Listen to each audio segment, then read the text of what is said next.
Bonjour à tous. Alors aujourd'hui, pour mon café du samedi, je reprends mon café du samedi là, eh bien je vais m'attarder sur un article que j'ai lu sur Marianne, qui expliquait, enfin qui faisait une critique, on peut le dire, d'un autre article, d'une interview de Diams, par un de ces journalistes progressistes, antiracistes, anti-facho, anti-France, Rance, qui s'appelle Trapenard. C'est un peu comme le quotidien sur TMC, vous savez, celui qui a la moumoute, là, comment il s'appelle.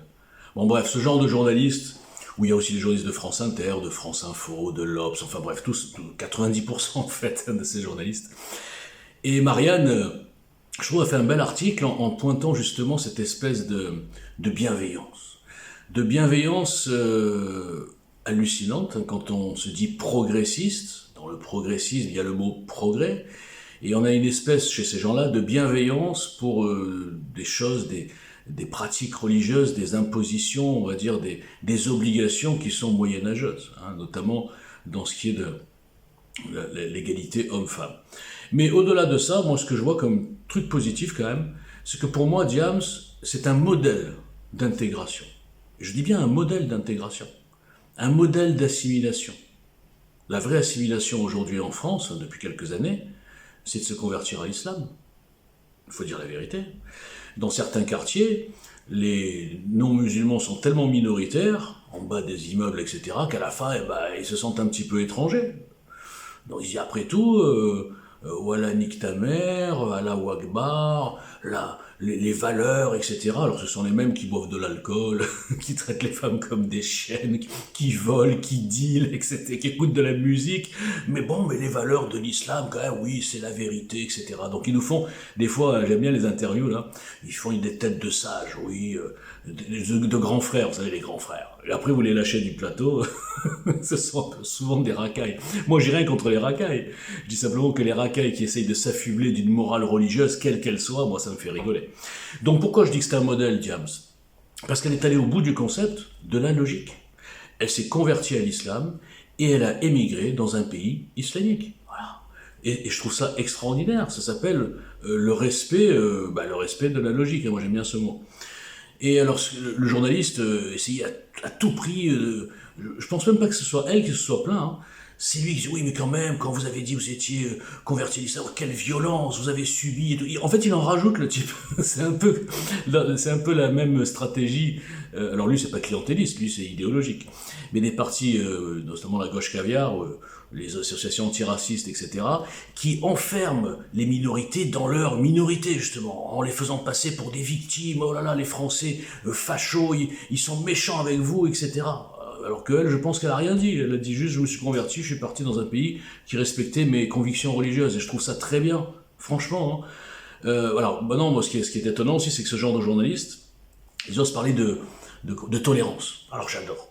La tolérance, en fait, ce serait que les Français acceptent dans leur rue de plus en plus de mosquées, de plus en plus de voiles, de plus en plus bref, de plus en plus de choses qui ne sont pas françaises à la base, ok, mais non seulement ils acceptent, qu'ils se soumettent et qui on les force à aimer, parce que islamophobie, ça ne veut pas dire que les gens n'aiment pas les musulmans.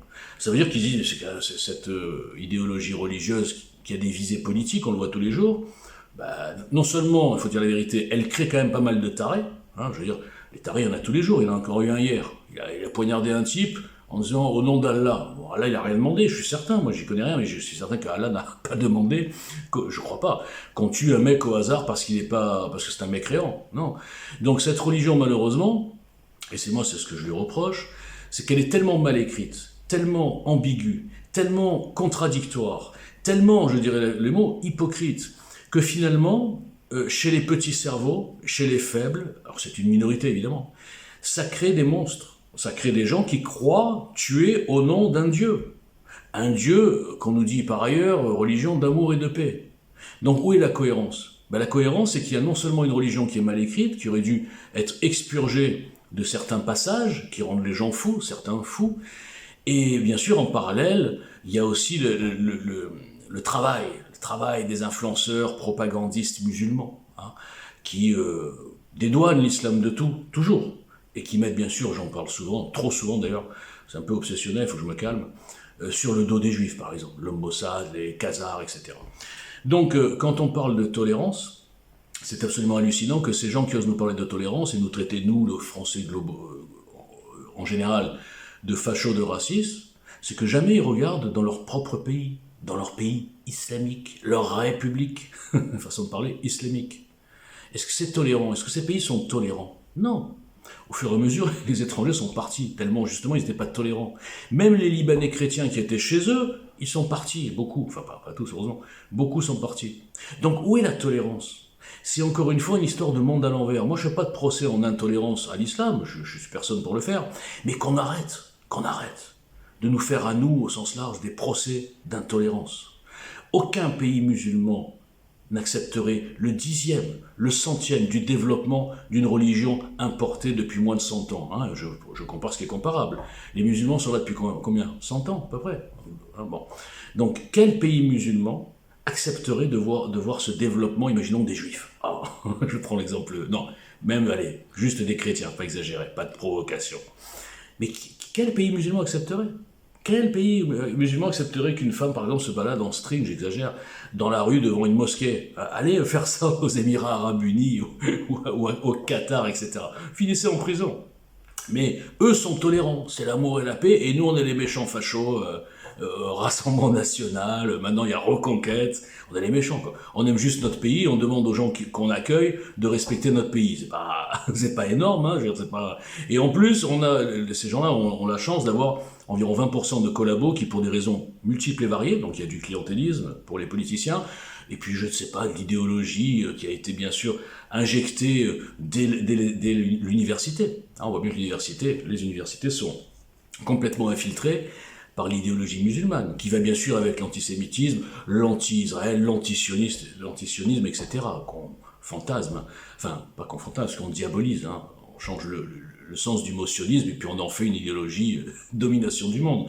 Et puis même nos écoles, dans certains départements, l'école publique, les lycées, les collèges, les juifs se sont barrés. Et oui.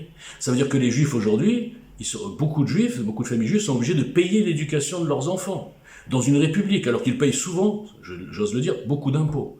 Mais ces impôts ne servent pas à éduquer leurs enfants gratuitement, servent à éduquer les enfants qui arrivent de n'importe où, etc., et qui sont même souvent haineux de la France. Donc, tout ça pour revenir au point de départ, Diams est un modèle d'intégration. Et j'invite tous les convertis et tous les musulmans pratiquants, mais à 100%, hein, de tout, de partir dans un pays musulman. Voilà, ça s'appelle la logique, à mon avis. Hein. Voilà, merci.